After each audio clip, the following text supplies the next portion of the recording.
In today's video, I'm going to teach you how to create client list in ClickUp. By the end, you'll have a simple, repeatable way to organize your clients, keep their work in one place, and make sure nothing slips through the cracks. First, open your ClickUp account and sign in. You can do this in your web browser or the desktop app. The process is the same. Once you're in, head to the space where you want your client information to live. A space is a top-level area in ClickUp that groups related work like your business operations, sales, or client services.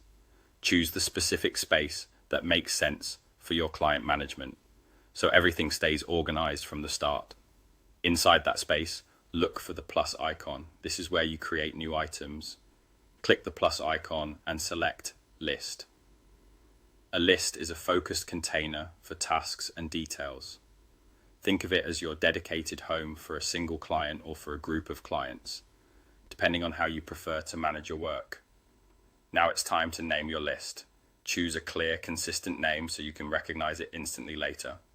For example, use the client's company name, a project name, or a category like active clients or onboarding. A clear title will save you time as your workspace grows.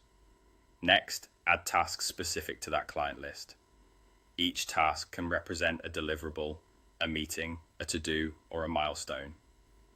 Give your tasks descriptive names and, where helpful, add details in the description such as notes, links, or checklists. Feel free to customize each task by setting due dates, assigning it to the right person on your team, and adjusting priority levels. If you use custom fields in your workspace, apply them here to track client-specific info like contract status, budget, or key contacts.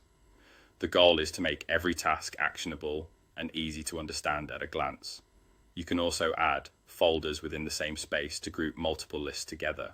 This is helpful if you manage many clients or multiple phases of work. For example, you might have a folder for each department or for each major service you offer, and inside those folders, create multiple lists, one per client or per project. And of course, you can create as many lists and tasks as you need to reflect the way your team works best. That's it. Open your account, choose the right space, create a list, name it clearly, add and customize your tasks, and organize with folders and multiple lists as your client base grows.